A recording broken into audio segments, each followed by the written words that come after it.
नमस्कार, बहुत-बहुत स्वागत है आपका वन इंडिया हिंदी में। मैं हूँ आपके साथ योगेश रांटा और मेरे साथ मेरे 2 खास सहयोगी केशव कर्ण मौजूद हैं और साथ में मौजूद है शिवेंद्र गौड़।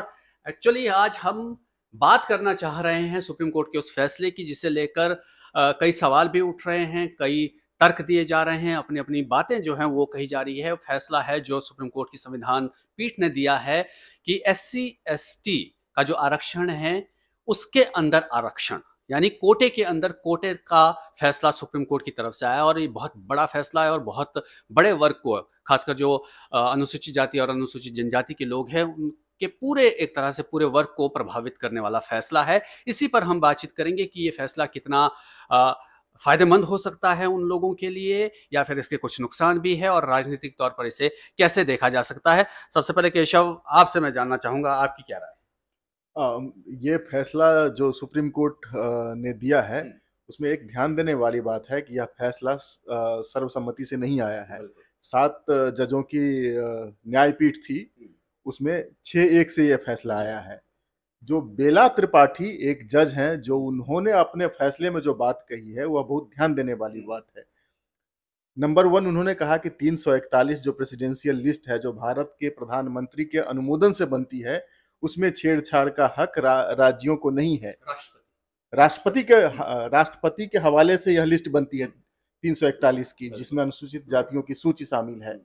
उस पर छेड़छाड़ का हक राज्यों को नहीं है और इसी आधार पर 1975 में पंजाब सरकार द्वारा दिए गए आरक्षण को 2006 में हटाया गया था। 2004 का जो मामला था चिंचिनैया वर्सेस आंध्र प्रदेश, उसमें भी इसी धारा को, इसी आर्टिकल 341 को आधार बनाकर उसको भी निरस्त किया गया था। तो उनका कहना है कि इसको कोटे के अंदर कोटे की अनुमति को राजनीतिक दल अपने हथियार के रूप में इस्तेमाल कर सकते हैं। यह एक बहुत बड़ी बात है। अब तरह तरह के चुनावी वादे किए जाते हैं, अब उसमें से यह भी कह दिया जाएगा हमारे जो टारगेट वोट बैंक है, हम उसको इतना प्रतिशत आरक्षण कर देंगे और वो कर भी देंगे। तो इसका एक दूरगामी प्रभाव, एक जो समुचित आरक्षण मिलता है उन लोगों के ऊपर पड़ सकता है। दूसरी एक और महत्वपूर्ण बात है, पॉलिटिकल क्लास इस बात को लेकर मौन साधे हुए है। जो प्रमुख राजनीतिक पार्टियां हैं, चाहे बीजेपी हो, कांग्रेस हो, आरजेडी है, समाजवादी पार्टी, किसी ने कुछ नहीं कहा है। इस पर जो सबसे प्रखर बयान आया है वह चंद्रशेखर का आया है और उन्होंने इस बात की आलोचना भी की है।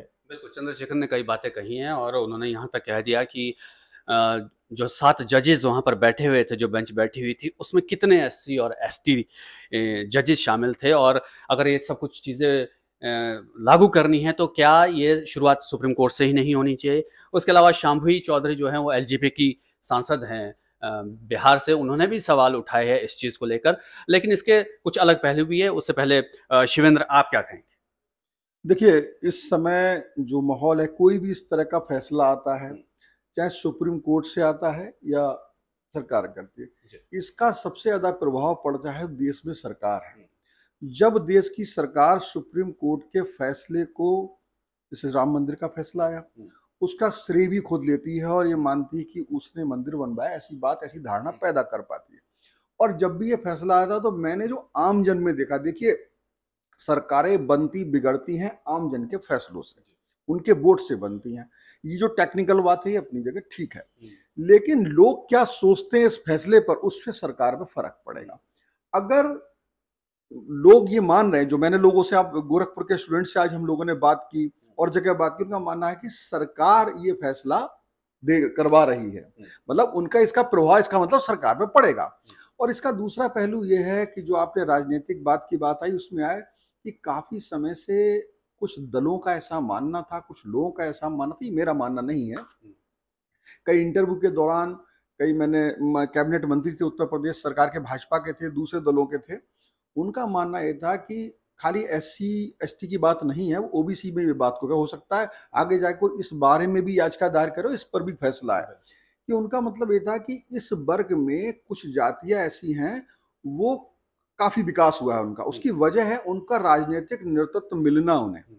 जैसे उत्तर प्रदेश में देख लीजिए आप, उत्तर प्रदेश की बात करें तो मायावती की वजह से दलित में एक जाति है, जाटव समाज है, उसने तरक्की की, बेहतर किया। हालांकि उनकी इसमें निश्चित तौर पे शिक्षा के पर रोचक रुचि जागना तमाम बातें हो सकती हैं, लेकिन उसने किया। उसी में कई अन्य जातियां भी हैं, जैसे अभी पंजाब की बात की, जिसमें पंजाब में वाल्मीकि जाति को दिया गया था, तो यूपी में भी यही हाल है। वाल्मीकि जाति की अगर मैं बात करूं तो मैं काफी मतलब नजदीक से उनको देखा है, उनको देखा, तो उनकी जो हालात हैं वो ऐसी में भी बहुत बहुत ज्यादा नीचे हैं, और वो उतनी तरक्की नहीं कर पाए, वो इस आरक्षण का उतना लाभ नहीं उठा पाए। तो इसलिए मुझे लगता है कि ये फैसला उन ऐसे लोगों को जो इन वर्गों को चाहते हैं कि वो लाभ उठा पाएं, और उनके लिए इसमें भी एक वर्ग बना दिया, तो उनके लिए अच्छा है, ये चीज है। इसी का आगे भी आएगा और दूसरे भी है। अगर ओबीसी की मैं यहाँ पे बात इसलिए करता हूँ कि ये बात आगे बढ़ेगी। जब एक हक की बात करता है और उसमें इस तरह की बात आती है, मेरी बात से बहुत से लोग नहीं सहमत होंगे, लेकिन मैं मानता हूं कि मैंने देखा है।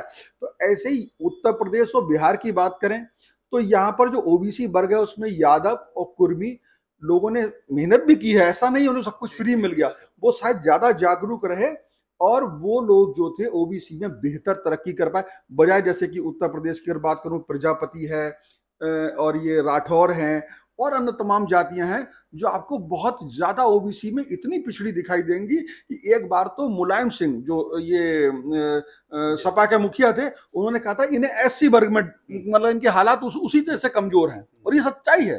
तो इसको कहीं ना वर्गीकृत करने की बात कही, और मुझे लगता है शायद ये सोच रही होगी। हालांकि ये सोच कितनी स्वीकार होती है, राजनीतिक इसके कई पहलुओं में, उसमें आगे भी बात करूंगा, कौन पार्टी क्या क्या फायदा उठाएगी, इससे बात करें, लेकिन ये इसका एक पहलू है। बिल्कुल। जिस तरह से राजनीति की बात हो रही है, खैर वो एंगल इसमें जाहिर तौर पर आ सकता है और उसका फायदा उठाने की कोशिश होगी, लेकिन सुप्रीम कोर्ट ने इसमें साफ तौर पर यह भी कहा है कि अगर राज्यों को ये अधिकार दिया जा रहा है तो उनको ये अधिकार ब्लैंकेट अधिकार नहीं है कि वो जाके कुछ भी कर सकती है। उनको देखना पड़ेगा कि किस जाति के अंदर कितने लोग हैं जिन्हें इसका फायदा मिल रहा है, जिन्हें इसका फायदा नहीं मिला है, उस आधार पर, डाटा के आधार पर वर्गीकरण किया जाएगा। यहां पर फिर सवाल आता है, जो इस देश के अंदर चुनाव के अंदर भी बातचीत हुई कि जनगणना, जाति के आधार पर जनगणना क्यों नहीं है, क्या ये फैसला उसके लिए भी रास्ता खोल सकता है? अगर आपको पता करना है कि एससी के अंदर कितने लोग हैं, एसटी के अंदर कितने लोग हैं और उसमें सब कास्ट कितनी है, और फिर उन्हें आरक्षण देना है, तो ये जाति जनगणना क्या जरूरी हो जाएगी? बिल्कुल। अब जिस संकल्पना, जिस कॉन्सेप्ट को लेकर भाजपा जैसी हिंदूवादी पार्टियां, मैं ओपनली कहता हूं, जातिगत जनगणना का विरोध कर रही है, उसी कॉन्सेप्ट पे दलितों के हित में काम करने वाली राजनीतिक पार्टियां ये कोटे के अंदर कोटा का विरोध कर रही है। आप इसको समझने का प्रयास कीजिए। जिस तरह बीजेपी के कार्यकर्ता अप्रत्यक्ष रूप से कहते हैं यह हिंदुओं को बांटने की कोशिश है, वही बात दरअसल चंद्रशेखर के वक्तव्य में भी है कि ये कोटे के अंदर कोटा ला करके जो दलितों का एक समूह है, जो एससी वर्ग का एक समूह है, उसमें विभाजन की कोशिश की जा रही है। और इसका एक उदाहरण आप बिहार से समझिए। 2010 में नीतीश कुमार ने वहां पर जो दलितों में 22 जातियां थी, उनमें दलितों में हाँ, उन्होंने उसमें एक कोटा बना दिया महादलित का। हालांकि महादलित आज भी भारत का जो संवैधानिक शब्दकोश है उसमें स्थान नहीं पाया है, लेकिन बिहार में तो उन्होंने बना दिया। और केवल महादलित जातियां ही नहीं बनाई, महादलित आयोग भी बनाया उन्होंने। और यह उन्होंने रामविलास पासवान, जो दलितों के एक बड़े नेता होते थे, वो दुसाध जाति से आते थे, उनके वोट बैंक में सेंधमाड़ी करने के लिए किया। सिर्फ एक दुसाध जाति को अलग कर दिया और बाकी जो 21 जातियां थी, उन 21 जातियों को उन्होंने महादलित में रखा और उनके वो कोर वोट बैंक बने।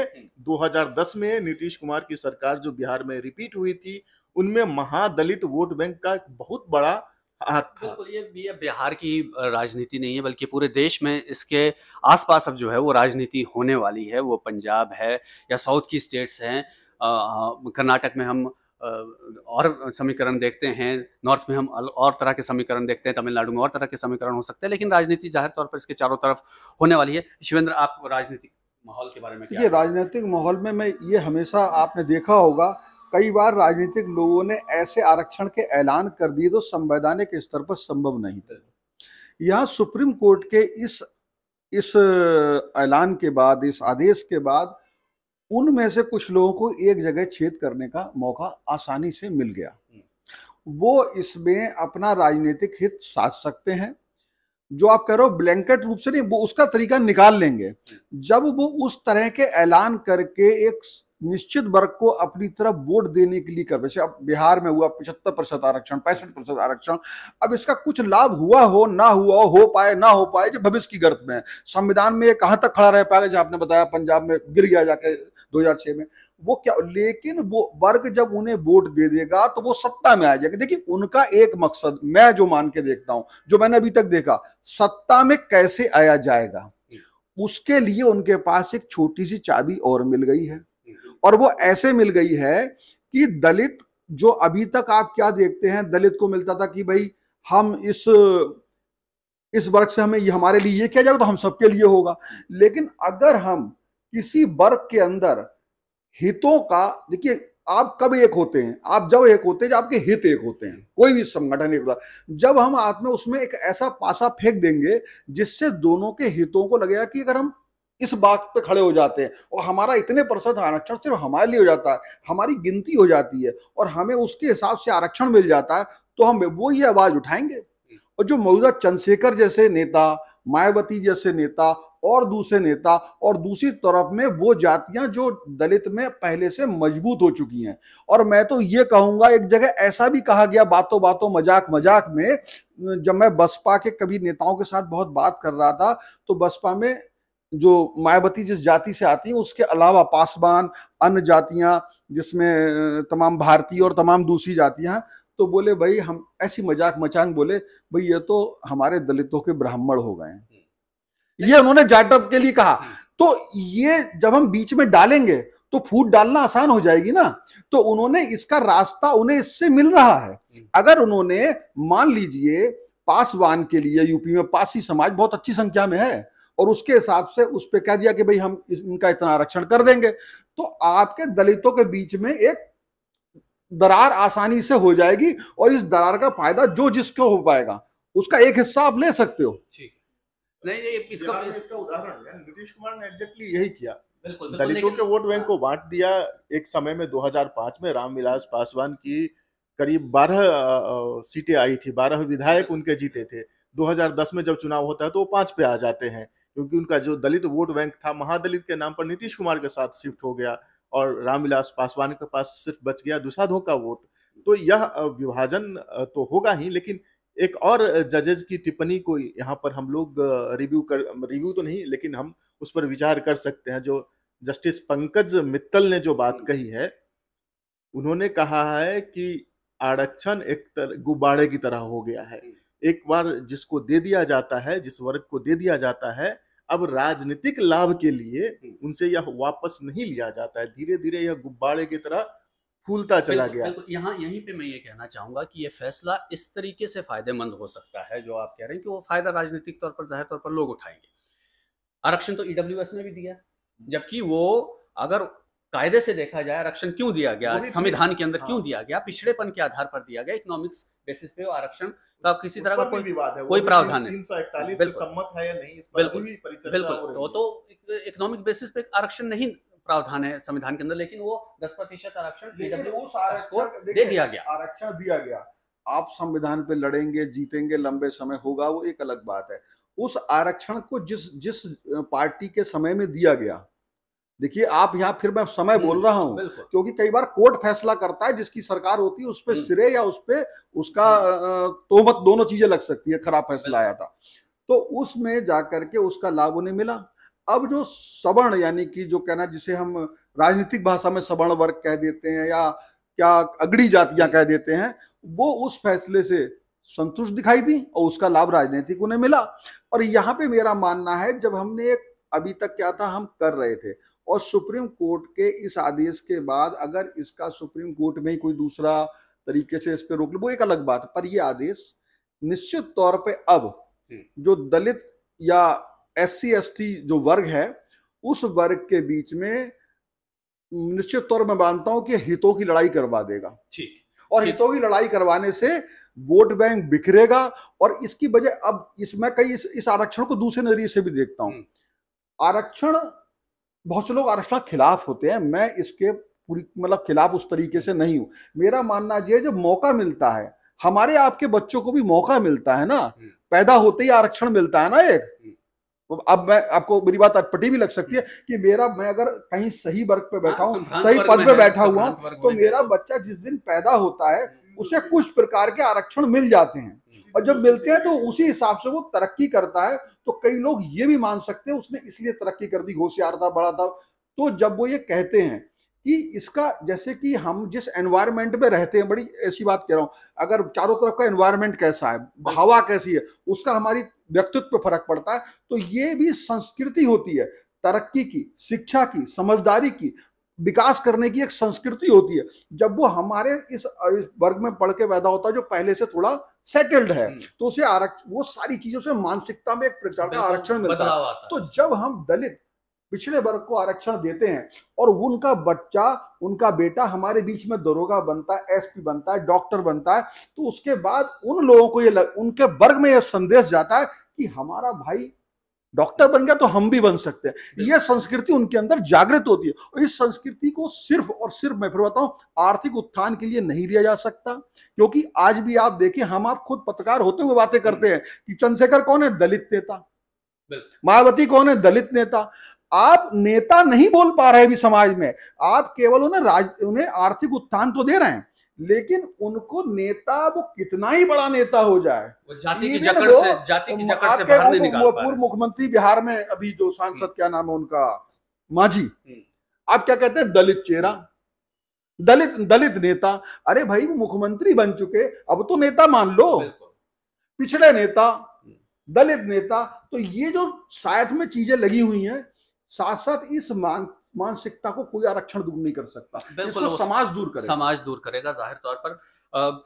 अंत में आपसे केशव मैं जानना चाहूंगा कि इस फैसले को राजनीतिक तौर का फायदा नुकसान हम देख सकते हैं, लेकिन अगर एक क्रीमी लेयर की जो शर्त जो है वो एक तरह से जोड़ने की कोशिश सुप्रीम कोर्ट ने कही है कि अगर ओबीसी वर्ग में जिस तरह से क्रीमी लेयर का कॉन्सेप्ट है, एससी एसटी वर्ग में भी अभी तक वो कॉन्सेप्ट नहीं है, वो क्रीमी लेयर का कॉन्सेप्ट आना चाहिए। तो जाहिर तौर पर वो आर्थिक तौर पर भी और सामाजिक तौर पर भी सुप्रीम कोर्ट ने ये संदेश देने की कोशिश की है कि अगर कोई अच्छी पोजीशन में इस वर्ग में पहुंच गया है तो उससे एक तरह से इस वर्ग से, इस कोटे के लाभ से बाहर होना चाहिए, और जिसे नहीं मिला है, और बहुत से लोग ऐसे हैं जिन्हें कोई फायदा इसका शायद नहीं मिला है, उन तक इसकी पहुंचाने की कोशिश जो है इस फैसले के थ्रू लग रही है। अगर उस नजरिए से इसको देखें तो आप क्या कहें? नहीं, बिल्कुल, दो बातें हैं, एक है समानता का सिद्धांत और एक है सामाजिक न्याय का सिद्धांत।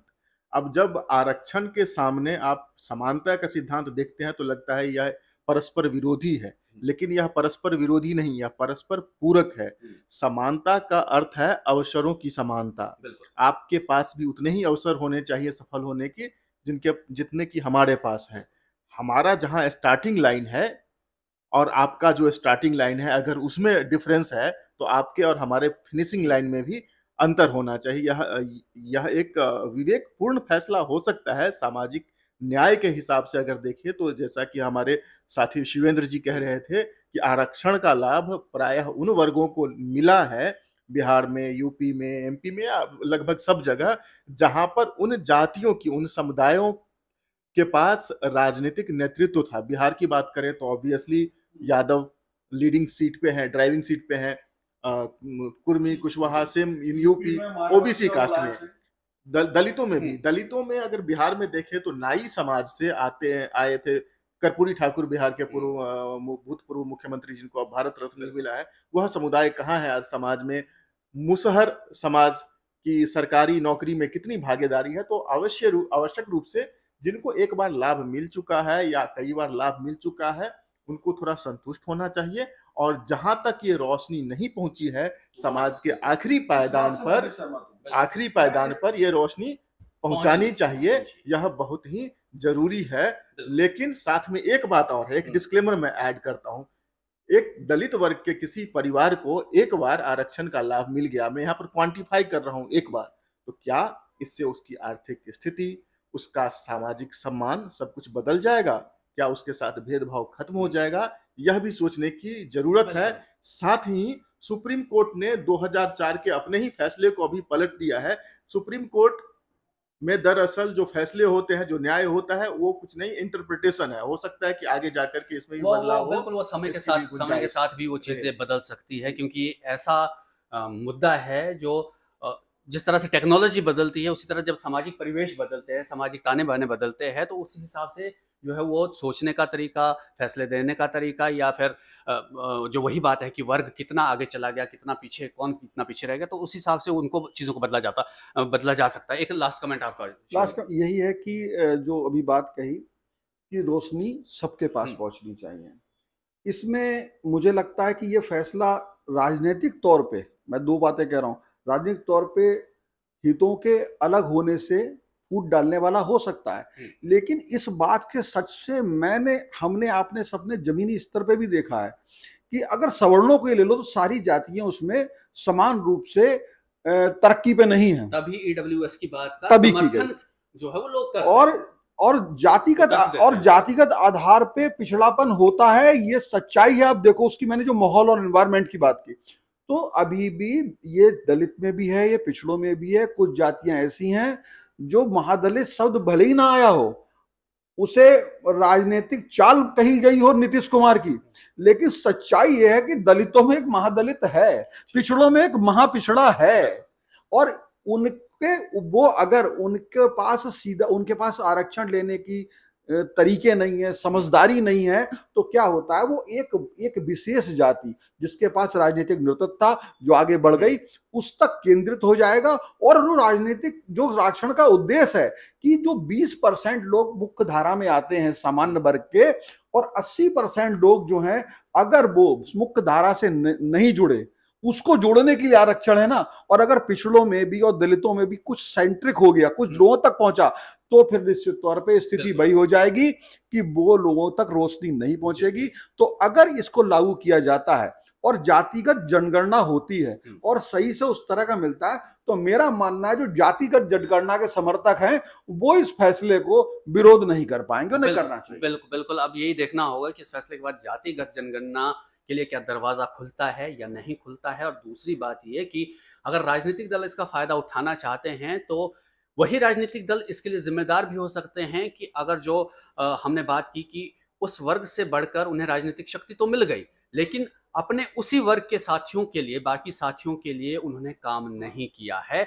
ये फैसला शायद उस मजबूरी को दिखाता है, इसलिए फैसला लेने की जरूरत पड़ गई कि भाई हम तो मिल गया, हमें तो आरक्षण का लाभ, हम बाकी अपने भाई बंधुओं तक उस आरक्षण का लाभ नहीं पहुंचा है, इसलिए परिणति जो है वो फैसले के तौर पर निकलकर सामने आई है। अगर आप इजाजत दें तो मैं बिल्कुल बोलना चाहूं, इसमें जिस तरीके से हम कई बार हम लोग कहते हैं राजनीतिक दल इसका फायदा उठाएंगे, राजनीति करेंगे, तो जो लोकतंत्र में राजनीति ही एक ऐसा साधन है जिससे हम लोगों की आवाज उठाते हैं। और अगर कोई राजनीतिक दल इस फैसले के अच्छे बिंदु, जिसमें अंतिम रोशनी सब जगह पहुंचाने वाली बात हमारे साथी ने कही, उस बिंदु को लेकर राजनीति करता है, तो उसके लिए वाह की जानी चाहिए। बिल्कुल जाहिर तौर पर राजनीति का मकसद वही होना चाहिए कि लोक कल्याण कैसे हो सकता है। और समानता का अधिकार की बात जो केशव आपने कही थी कि अगर हमारे संविधान की प्रस्तावना में जो बातें कही गई हैं, सभी को एक समान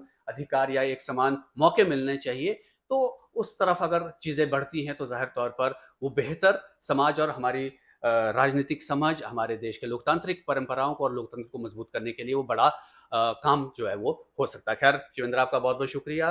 केशव, आपका भी बहुत बहुत शुक्रिया। दर्शकों से हमारी उम्मीद ये कि आप इस फैसले को पढ़िए, समझिए, क्योंकि कई तरह की चीजें सोशल मीडिया पर आ रही है, आनी शुरू हो गई है, विरोध में है, पक्ष में है, तो एक तरह से भ्रांति फैलाने की कोशिशें भी है, लेकिन समझना आपको होगा कि क्या बेहतर तरीके को और समाज को बनाने के लिए क्या चीजें होनी चाहिए। आपको ये बातचीत कैसे लगी, इस पर अपने कमेंट्स जरूर लिखिए, साथ में शेयर कीजिए, लाइक कीजिए और वन इंडिया को सब्सक्राइब जरूर कीजिए। बहुत बहुत शुक्रिया।